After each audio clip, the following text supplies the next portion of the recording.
Faster than a speeding bullet. More powerful than a locomotive. Able to leap tall buildings at a single bound.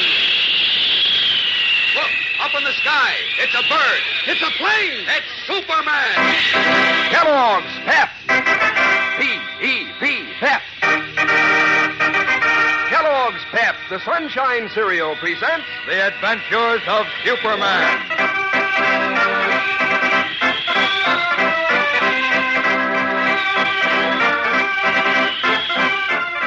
Today, the valiant attempt of Boris Archenko to halt the attack on the World Peace Federation has resulted only in a momentary victory, as Clark Kent pleads with the planet's publisher to reveal the whereabouts of editor Perry White.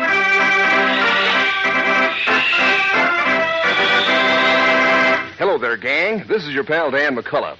Say, if you want to taste a really smooth dish, just breeze up to a bowl of Kellogg's Pep tomorrow morning. Is it light and golden? Is it cool and crisp? Is it terrific?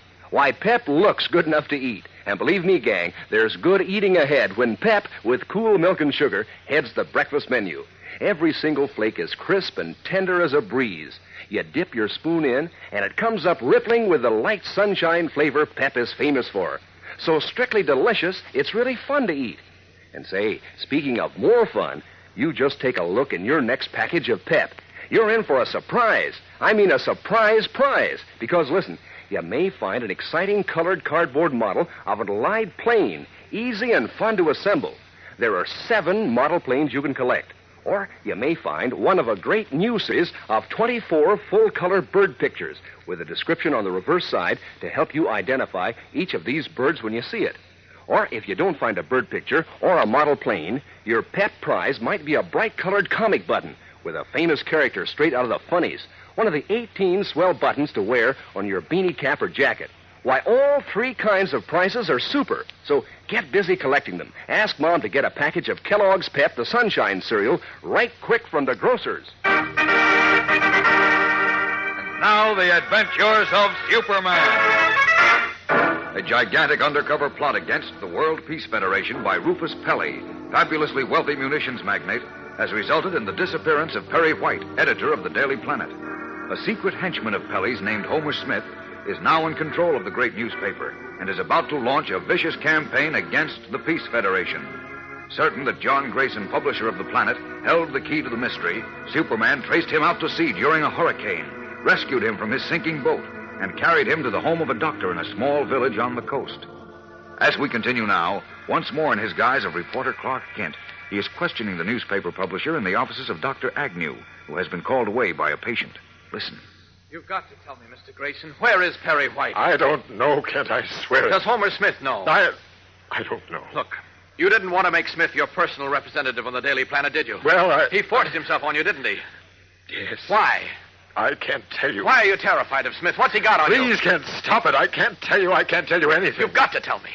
That's the only way I can find Perry White and stop Smith's campaign to sabotage the World Peace Federation. Now talk, man, talk. Oh, Kent, you don't know what you're asking. I'm asking you to save the life of Perry White, a fine man and a useful American. I'd do anything to help Perry. And I'm asking you to save the lives of millions of men, women, and children who'll die in the next atomic war. Unless the World Peace Federation is on the job to prevent future wars. You don't understand, Kent. I You understand. can't understand. I understand. You're thinking of your own selfish interests. You're willing to sacrifice Perry White and the peace of the whole world. Stop it, Kent. I can't stand it anymore. You're repeating the words my own conscience has been saying to me. All right, I'm going to keep on repeating them. Oh, until you no, please. I can't stand anymore. I'll tell you what I know. Good. I'll tell you everything. If only it isn't too late. Well, maybe it isn't, but talk fast. Well, you see, Kent, during the war, my old college roommate came to see me. He'd just come back from Europe, he said, where he'd set up a relief organization for refugees driven out by the Germans. Yes? He'd come back to raise funds, and he counted on me for a substantial contribution. I didn't let him down. I wouldn't expect you to, Mr. Grayson. Thanks. A little later, he wrote me from England. He painted such frightful pictures of the poor refugees that I not only contributed more money, but I voluntarily tackled my friends for funds, which I sent on to my old roommate. We had quite a bit of correspondence. Then the war was over. But a few months ago... Yes? I read that Bronson, that was my old friend's name, was being tried in England for treason. In England? Yes. Seems that at some time after leaving college, he became a British citizen. And now he was being tried for treason, accused of spying for the Nazis. Oh, I remember the case now. He was convicted, wasn't he? Convicted and hanged. Yes. And a week or two afterwards, Homer Smith came to see me. Oh, I think I'm beginning to get the drift of this. Now, wait till you hear. Smith had most of the letters I'd written to Bronson, photostatic copies of the checks I'd sent his relief organization. The organization was phony, I suppose, with money going to the Germans. That's right. But besides the letters and checks I'd sent Bronson, Smith had a lot of other letters written on my letterhead, but for which I was not responsible. Forgeries? Exactly. Excellent forgeries, by the way. I see. But what effect could they Those possibly... letters, presumably written by me, implicated me as a Confederate of Bronson's. They made me appear a Nazi sympathizer who raised money for the German war machine. Uh-oh, blackmail. Yes. Smith said he would turn all this evidence over to the FBI and to the opposition newspapers unless I appointed him as my personal representative on the Daily Planet with full authority to dictate its editorial policy. Which meant to switch the Planet from its strong support of the World Peace Federation and make us knife it in the back. Yes, although I didn't know that until later. Heaven knows I didn't want to play ball with Smith, but that forged evidence, together with my legitimate letters and checks, made a perfect frame-up that would have convicted me. You can see I didn't have a leg to stand on. But, Mr. Grayson, can't you see how... I realize now I shouldn't have done it. I was being selfish, but it came so suddenly... Well, never mind that now. We've got to work fast if we're to find Perry White and stop Smith and his crowd from cutting the Peace Federation's throat. Try to remember. Did Smith ever mention any of the men behind him? No, but he admitted there were people behind him. Powerful men who intend to ruin the Federation. And who'll stop at nothing. Blackmail, abduction, even murder in order to do it. Yes. Well, we'll see about that. Look, Mr. Grayson. Are you willing to cooperate with me from here on in? I'll do anything I can to atone for what I did, Kent. Anything. Good. Here. Here's a fountain pen. I want you to write what I dictate. Swiftly, Kent dictates a short note, which John Grayson writes and signs. Then, leaving the newspaper publisher in the village doctor's house with careful instructions, he steps outside, resumes his true identity of Superman, and streaks back to Metropolis. A few moments later, once more in the guise and garb of Clark Kent, he enters Lois Lane's office in the Daily Planet. Wherever have you been? Did you find out anything about the chief? No, not yet, Lois, but Oh, dear. Clark, the most terrible thing happened. What? We, or rather Boris Archenko, managed to stop the first edition from coming out with Homer Smith's editorial against the World Peace Federation. Good for Boris. Good nothing. It only delayed the inevitable. Mr. Smith fired poor Boris. Uh-oh. And our 3 o'clock edition, which goes to press in exactly 5 minutes, will carry the editorial. Oh, no, it won't. I tell you it will, and so will our late edition. And Smith has a new and even worse editorial for tomorrow, and ditto for the day after. Take it easy now. Wait a minute, Lois. Those rotten, lying editorials will not appear in the Daily Planet if my plan works. What plan? I'll explain later. Right now, I've got to see Smith. Where is he? Well, how do you like that? He's taken over the chief's office. You knew that before. Now stop acting as if you can see through doors and walls like Superman or somebody. It's going to be a pleasure to boot him out of that office. When and if? When and if what? Clark, I wish you'd tell me. Later, Lois, later. Just sit tight and keep your fingers crossed. The next few hours will tell the story. Right now, I've got to powwow with Mr. Homer Smith.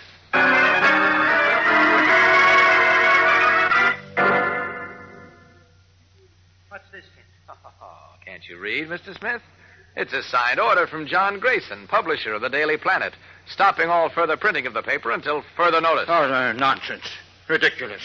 Grayson doesn't dare do that. He doesn't dare? I mean, he wouldn't do it. This letter is a forgery. I believe you're pretty familiar with Mr. Grayson's signature. I don't care what you Mr. believe. Darrow, our cashier, is also familiar with it. Shall I call in Darrow to verify it? No. This is a forgery, I tell you, and that's all there is to it. Oh, no, it isn't. And it's for you, Kent. I haven't liked your attitude in the beginning. You're fired. Easy, Mr. Smith. You get out of here. Sorry, but Mr. Grayson delegated me to deliver this letter to you and to see that no further edition of the Planet is printed today. And that's exactly what yes? Now, look, Kent.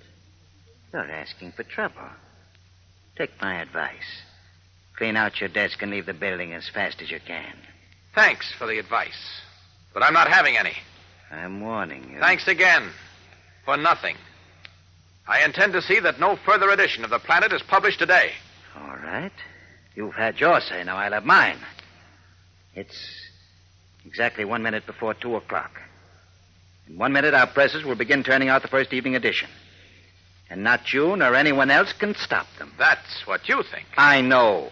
And I know something else, which you don't, Mr. Kent. Yes? What's that? I'm going down to the press room now. If you care to, come along and you'll find out. Good. But I strongly advise you not to come. I'll take my chances. Let's go. Very well. It's your funeral, Kent. With a floating smile playing on his thin lips, Homer Smith leaves Perry White's office, closely followed by Clark Kent. What will happen in the press room?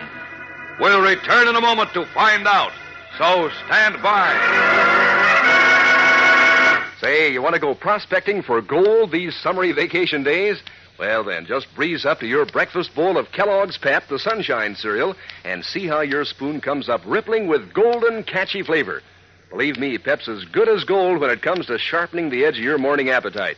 Makes you want to hitch up your chair and settle down to the soup sort of breakfast that wins by a cool mile.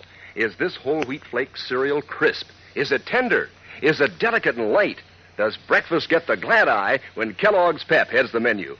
And do you get a swell surprise when you see the nifty prize in each Pep package? A real surprise of a prize. Could be you'll find a model Allied fighting plane in colored cardboard, one of 7 great Pep planes you can collect. Or could be you'll find one of 24 new full-color bird pictures with a full description on the reverse side so you can identify these birds in the air. Or could be your next Pep prize is one of 18 bright-colored comic buttons sporting a famous funnies character like Orphan Annie or Moon Mullins or Superman himself. So start collecting all 3 kinds of these keen Pep prizes. Today, ask Mom to bring Kellogg's Pep from the grocer first thing. Clark Kent and Homer Smith have just arrived in the Daily Planet press room, where the great printing machines tended by overalled pressmen have begun rolling out the huge first evening edition. As Smith enters a step ahead of Kent, he raises a hand. At once, several hard-faced men step away from the walls and surround Kent. Each of them holds a submachine gun in his hands. A sneer on his face, Smith says, These men are working for me, Kent. They'll do exactly as I say. Meaning? I have just fired you. Since you are no longer employed by us, you are trespassing on these premises. You take one more step into the press room or even raise your voice to the men at the machines, my men will shoot you. You understand, boys? Yeah, we'll take care of him. Well, Kent, what have you got to say now? Do you still think you can stop me from printing the next edition of the Daily Planet? Trapped, Clark Kent looks at the ring of armed, hard-faced men around him. Then at the faces of the Planet pressmen who have looked up from their machines. If Kent ignores Smith's gunman, he will reveal his true identity of Superman. If he doesn't, Smith's campaign against peace continues. What can Kent do to prevent Homer Smith from printing his vicious attack on the World Peace Federation and still not reveal his double identity? And what is the rest of Kent's plan to find Perry White and the ruthless men behind Homer Smith? Tomorrow's episode tells the story, gang, so don't miss it. Be sure to tune in tomorrow, same time, same station. And remember, for breakfast, it's Kellogg's Pep. For excitement, the adventures of Superman.